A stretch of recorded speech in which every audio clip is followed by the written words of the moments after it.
Nshuti bene data ndabaramukije mu izina rya Yesu. Nifuje ko tuganira ku kibazo kimwe kijanye ni igituma canke nico insiguro y'umuzo wa Yesu Kristo mw'isi imaze canke ivuga.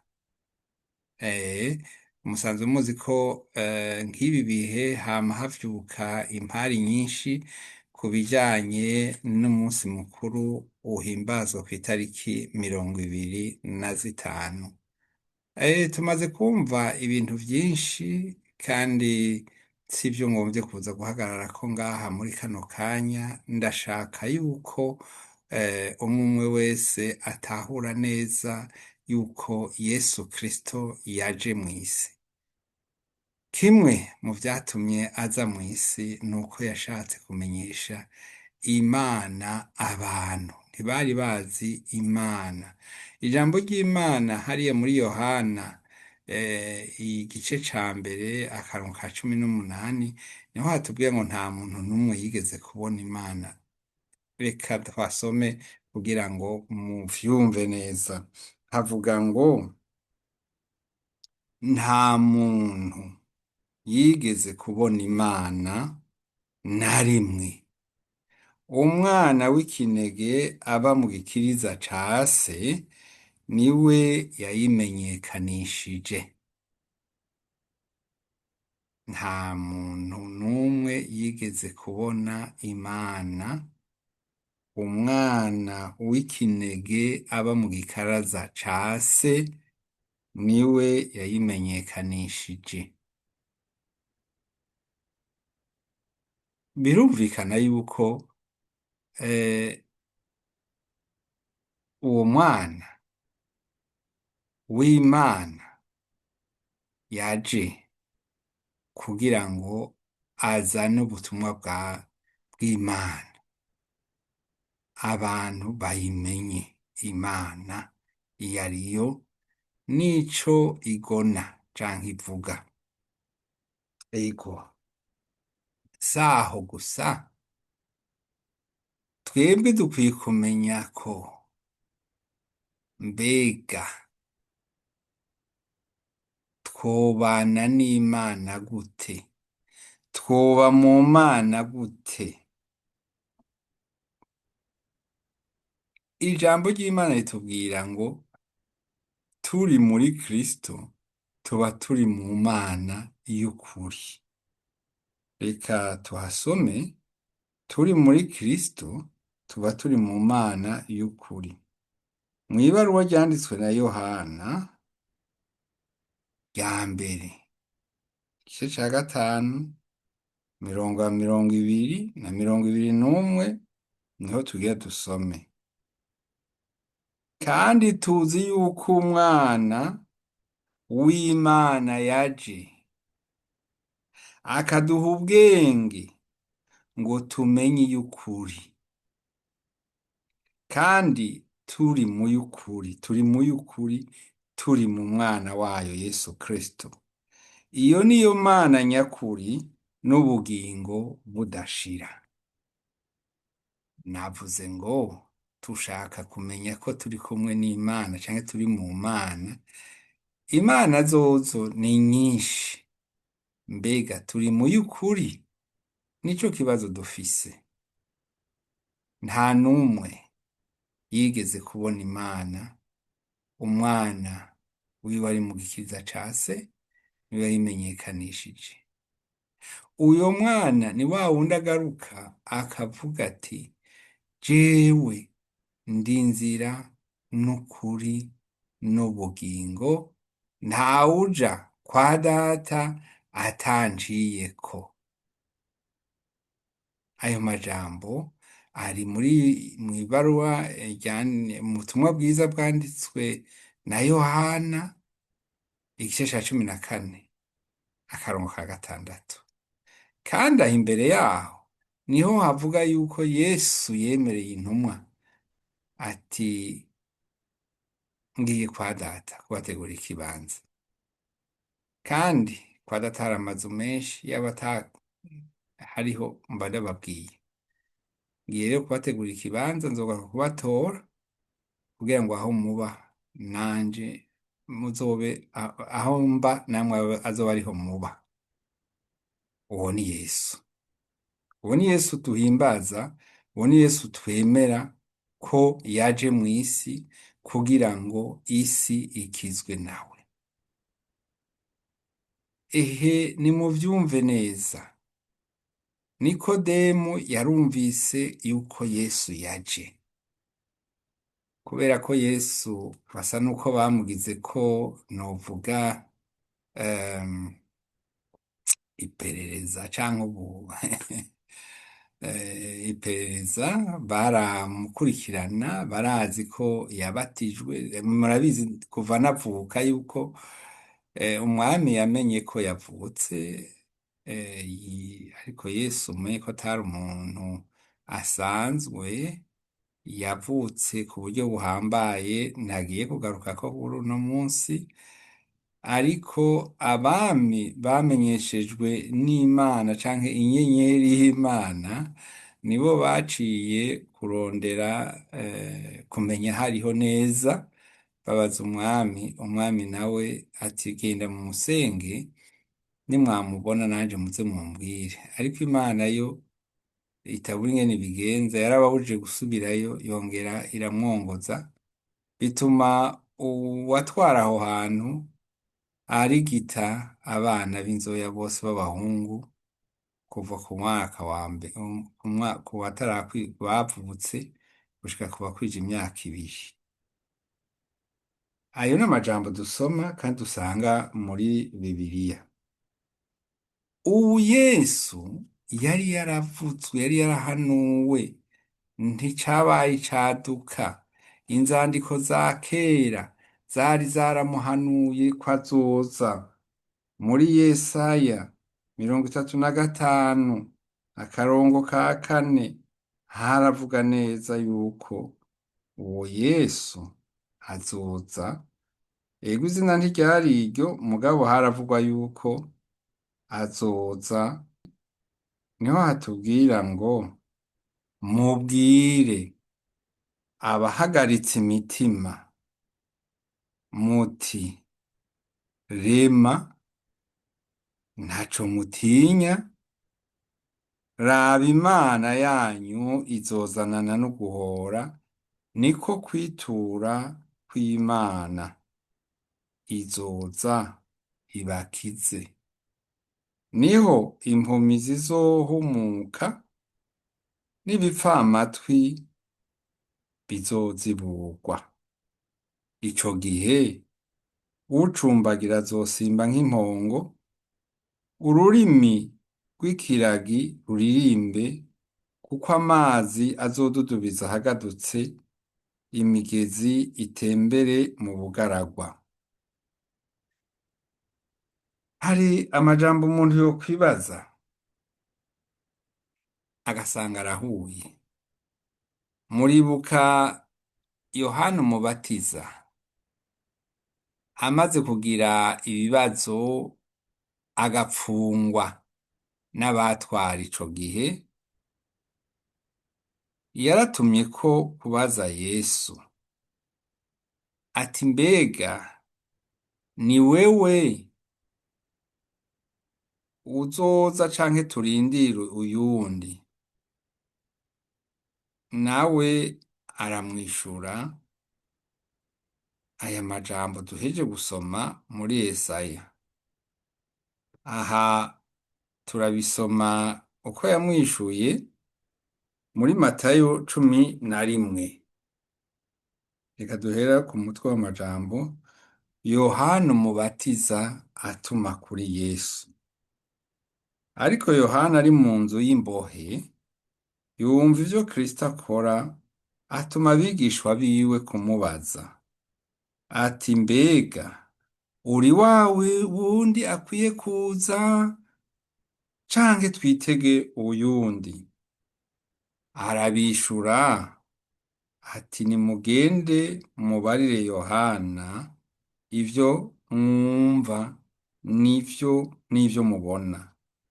Impumyi zirahumuka, abacumbagira bagenda neza, abanyamibembe barakizwa, ibipfamatwi birumva, abapfuye barazurwa, ahaboro barabwirwa ubutumwa bwiza, kandi hahirwa uwo ivyanje bitazotsitaza.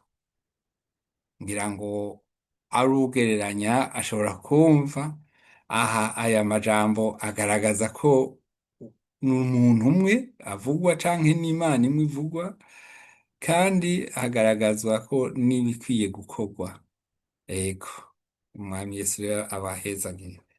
Turabandanya, nariko ndavuga ubu Yesu yari yarabuwe nk'uko meje kubivuga aha muri Yesaya nyene 9:5 haratubwira uwo ari we uwo Yesu yaje.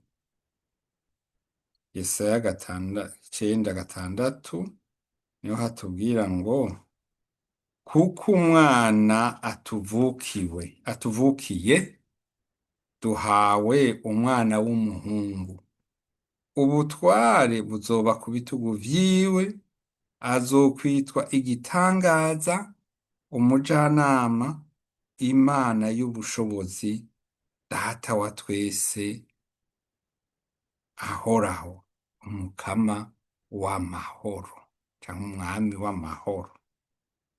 Haleluya. Ego,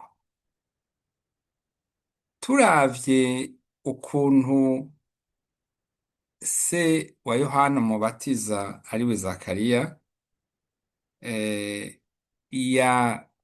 yasenze canke yavugishijwe, twongera gutangara ubugira kandi. Reka turabe mu gitabo ca Luka, mu butumwa bwiza bwanditswe na Luka 2. Muri iyo ntara hari abungere barara mu gahinga baraririye imikuku w'intungwa zabo. Umumarayika w'umwami Imana ahagarara iruhande yabo, ubwiza bw'umwami bubakayanganira irya nino, baterwa n'ubwoba bwinshi. Umumarayika arababwira ati ntaco mutinya, umve ndababarira ubutumwa bwiza bw'akanyamuneza kenshi kazoba ku bwoko bwanyu bwose. Uyu munsi umukiza abavukiye mu gisagara ca Dawidi, niwe Kristo umwami. Amina. Niwe Kristo umwami. Aha uyu se wa Yohana Umubatiza yari yararonse nawe amajambo canke insiguro yatanze, arayivuga muri Luka 1 kuva ku murongo wa 13 niho tuyasoma. Umumarayika aramubwira ati ntaco utinya Zakariya, kuko ivyo wasavye vyumviswe. Umugore wawe Elizabeti azokuvyarira umuhungu, uzumwite Yohana.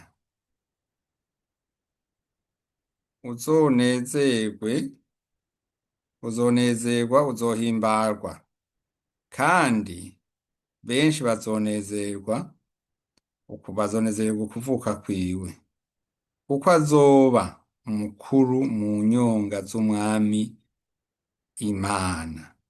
Ntazonywa vino canke ikiboreza na kimwe, azokuzuzwa mpwemu yera ahereye ku kuva mu nda ya nyina, kandi azosanganya benshi bo mu Bisirayeli n'umwami Imana yabo.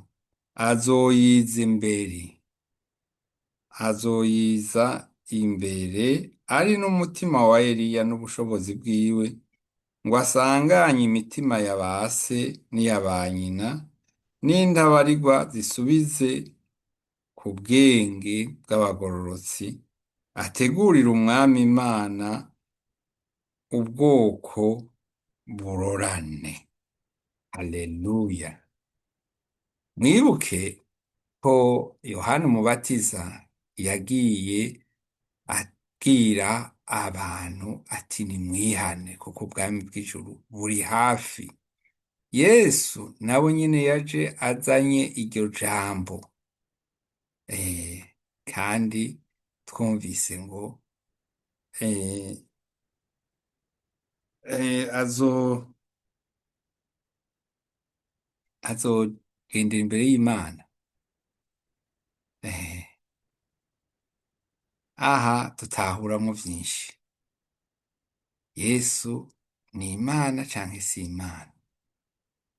Dusomye aya majambo turabisobanukirwa neza. Yesu yatuzaniye agakiza. Muribuka ingene vyagenze. Yesu yagiye mw'isinagoge. Uyo munsi hari haramukiwe abo mu nzu iwabo gusenga ijambo, gusoma ijambo. Aba ari Yesu arisoma, kuko hari abantu benshi bahora bibaza ngo mbega none Yesu ni kuki yarinze aza kuvukira kwa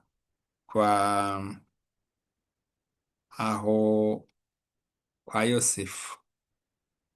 Birumvikanye rero muri urwo rutonde ntiyari kubamwo, kuko uwo munsi yavuga iryo jambo yavugiye abo yari yaserukiye abo muri uwo muryango wa Yosefu. Reka dusome aya majambo ari muri 61 Yesaya. Agakiza uko kameze. Mpwemu w'umwami Uhoraho ari kuri jewe, kuko Uhoraho yandobanuje amavuta, ngo mbwire abaciye bugufi ubutumwa bwiza. Yantumye gutubika imitima imenetse, no kumenyesha abarindwa ko barekuwe, n'imbohe ko zugururiwe, ngo menyeshe abantu umwaka wo kwemererwamwo n'Uhoraho, n'umunsi wo kwihora w'Imana yacu, ngo nirure abagandaye bose, ngo nshirireho abagandaye Siyoni igitsibo mu gishingo c'umunyota, ndabahe n'amavuta y'akaneza mu gishingo c'ukugandara, n'umwambaro wo guhimbaza mu gishingo c'umutima uhondoboreye, kugira ngo baze bitwe ibiti vy'ukugororoka, imiyeroni yatewe n'Uhoraho, ngo bimutere icubahiro. Aya majambo niyo Yesu yasomye wa munsi bamuha igitabo. Turayasoma, biri mu butumwa bwiza bwanditswe na Luka, niho twasoma kuva kuri 18. Reka duhere kuri 17, 16, kane 16.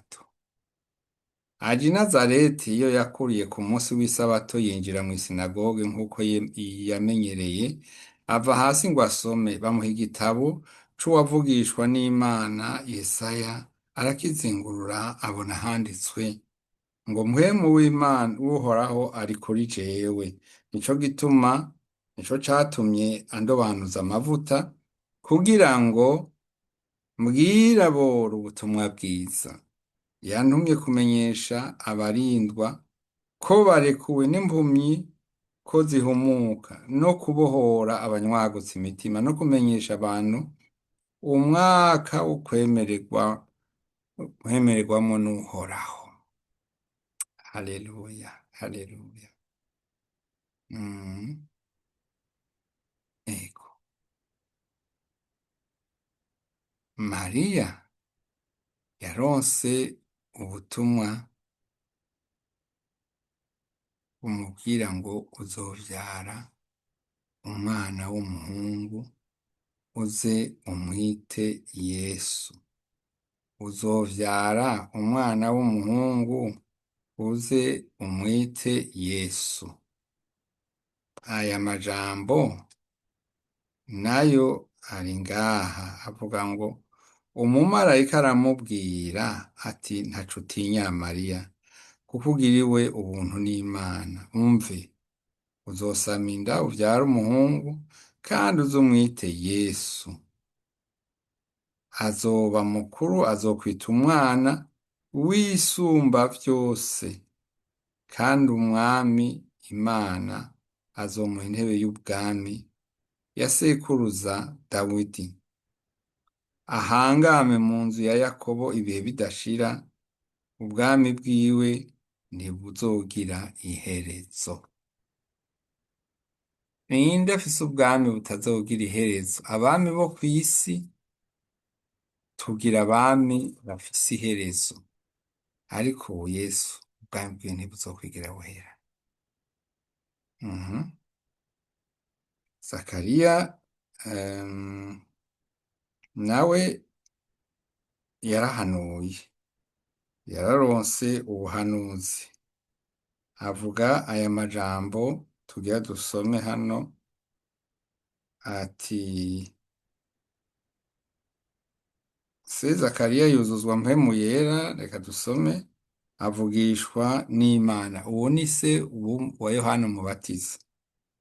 Ati: umwami ashimwe, Imana y'Abisirayeli, kuko igendeye abantu bayo ikabacungura, kandi iduhagurukije ihembe ry'agakiza mu nzu ya Dawidi umusavyi wayo, nk'uko yavugiye mu kanwa k'abera yavugisha bahereye mbere na mbere, ngo idukize abansi bacu n'amaboko y'abatwanka, kandi igirire ba sogokuruza imbabazi, yibuke isezerano ryayo ryera, indahiro yarahiye sokuruza Aburahamu, kwizoduha gukizwa amaboko y'abansi bacu, tukayisenga ata bwoba. Turabera, tugororoka mu nyonga zayo iminsi yacu yose. Turabera, tugororoka mu nyonga zayo iminsi yacu yose. Kandi nawe mwana uzokwitwa umuntu avugishwa n'Isumba vyose, kuko uzokwitangira imbere y'Umwami Imana, gutegurira inzira ziwe, kumenyesha abantu biwe agakiza, kumenyesha abantu biwe agakiza, kwari uguharirwa ivyaha. Kubw'umutima w'imbabazi w'Imana yacu, niwe azotuma mutwenzi utugendera uvuye mw'ijuru, ngo utakambire abicaye mu mwiza no mu gitutu c'urupfu, urongorere ibirenge vyacu mu nzira y'amahoro. Nyamwana arakura, agwiza inkomezi z'umutima, aba mu bugaragwa kugeza umunsi yerekeweko Abisirayeli. Aha, aya majambo atwereka uwo Yesu ninde. Uwo Yesu ninde? Turafise amajambo menshi intumwa zabwiwe. Umuntu ashobora kwibaza ati, ngira ngo vyari ivyabo gusa, ariko siko bimeze. Yesu yaje kugira ngo abantu bose bakizwe. Nico gituma rero amajambo Yesu yagiye abwira intumwa, harageze igihe Yesu nyene arabishiramwo umuco wo kuvuga ko si intumwa gusa, ni n'abazokwemera ijambo bahawe, ijambo bigishijwe n'izi ntumwa. Dusomye muri Yohana 17:20 turahasanga amajambo ameze uku. Yesu bwiwe ati sinsabira aba gusa, ariko ndasabira n'abo bazonyizera kubw'ijambo ryaba, kugira ngo bose babe umwe nk'uko wewe Data uri muri jewe, nanje nkaba muri wewe, ngo nabo abe ariko baba muri twebwe, ngo isi yizere ko ari wewe wantumye. Yesu yaje kw'isi kurangura ibikorwa se yamutumye. Mwibuke ca gihe yari amaze imyaka 12 akazimirira i Yerusalemu, akaja mu bigisha b'ijambo ry'Imana, abavyeyi bamurondeye baramubuze.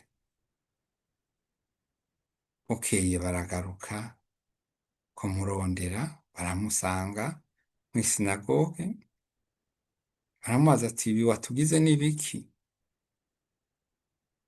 Arabishura ati ntimwari muzi ko jewe naje kurangura umurimo wa Data? Mbega umurimo wa so uriko urarangura wowe n'uyuhe? Nshuti bagenzi, kwari kugira ngo dusangire aya majambo ari asigura ibijanye n'umwami wacu Yesu Kristo. Tuzobandanya tuganira, ariko ntitwoyamara yose uno munsi. Ndabipfurije umwaka mwiza ugiye gutangura, uzobabere w'amahoro, uzobabere uwo kubona ubugombe bw'Imana burangutse mu bugingo bwanyu. Naho utaha mwari kumwe na Pasiteri Irene Nahazo.